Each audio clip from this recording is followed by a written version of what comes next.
Good evening guys. आज हम लोग बात करेंगे वोडाफोन आइडिया लिमिटेड के बारे में। इसकी करंट मार्केट प्राइस है 8 रुपये 80 पैसे। 52 वीक लो है 7 रुपये का। 52 वीक हाई है 13 रुपये 80 पैसे का। मार्केट कैप है 25,500 करोड़ रुपए का। गाइस, जब इंसान की जान पे बनाती है तो वो अपना पूरा दम लगा देता है अपनी जान को बचाने में। ऐसा ही कुछ हो रहा है वोडाफोन कंपनी के साथ। ये अपनी सर्वाइवल के लिए लड़ रही है और पूरा दम लगा देगी अपनी एग्जिस्टेंस को प्रूफ करने के लिए। इसके मैनेजमेंट में कोई गलती नहीं है।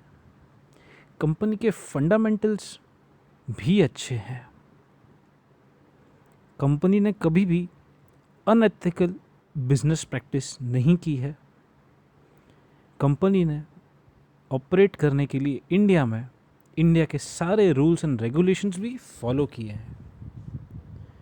तो ये कंपनी जो कि 2015 में 121 रुपये की शेयर प्राइस पे ट्रेड करती थी, 2020 आते आते 3 रुपये की कंपनी बन के कैसे रह गई? इसका सबसे बड़ा कारण है एक्सटर्नल फैक्टर्स। जिस तरीके से इंडियन टेलीकॉम इंडस्ट्री में चेंजेस आए हैं, उससे इसके सर्वाइवल पे काफ़ी ज़्यादा असर पड़ गया है। सबसे बड़ा फ़र्क आया है सुप्रीम कोर्ट के एक जजमेंट से, जो कि सितंबर 2020 में सुप्रीम कोर्ट ने सुनाया था कि एडजस्टेड ग्रॉस रेवेन्यू केस यानी कि AGR केस में वोडाफोन आइडिया को 10 साल के अंदर इंस्टॉलमेंट्स में 50,000 करोड़ रुपए जमा करने पड़ेंगे। आप समझिए इस चीज़ को। एक रनिंग बिजनेस में से अगर 50,000 करोड़ रुपए किसी कंपनी को निकालना हो तो वो अपनी कॉम्पिटिटिव एज खो देता है।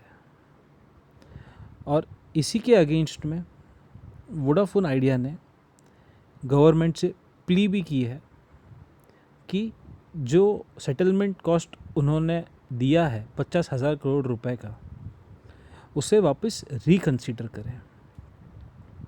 इसी के साथ उन्होंने DOT से 1 साल का और मॉरेटोरियम मांगा है अपने स्पेक्ट्रम के इंस्टॉलमेंट के लिए। कहने का मतलब ये है कि जो स्पेक्ट्रम इंस्टॉलमेंट की ड्यू डेट 2022 में आने वाली थी, उसे वोडाफोन आइडिया ने कहा है कि आप 1 साल बाद में लीजिए, यानी कि 2023 में हमसे लीजिए, क्योंकि उन्हें AGR का इंस्टॉलमेंट भरना है। वो स्पेक्ट्रम की कॉस्ट है 8,200 करोड़ रुपए की। Simultaneously Vodafone idea telecom industry से रिक्वेस्ट कर रही है कि इंडिया में टेलीकॉम रेट्स को एक फेयर प्राइस पे लाया जाए, क्योंकि जो कैपेसिटी और जो फंड्स जियो और एयरटेल के पास है अपनी कस्टमर को रिटेन करने के लिए, वो वोडाफोन के पास करेंटली नहीं है।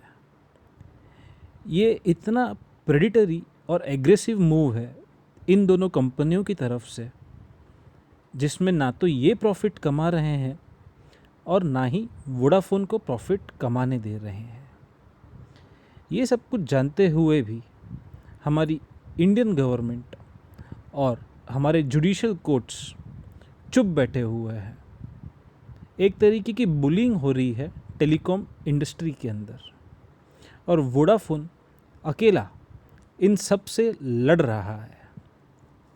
वोडाफोन ने एक फंड रेजिंग प्लान भी लॉन्च किया था, जिसके तहत वो 25,000 करोड़ रुपए जुटाने की कोशिश कर रही थी, पर उसे भी उन्होंने कैंसिल कर दिया है और अब ऐसी रिपोर्ट्स आ रही हैं कि वो डायरेक्ट मार्केट से पैसे उधार लेगी।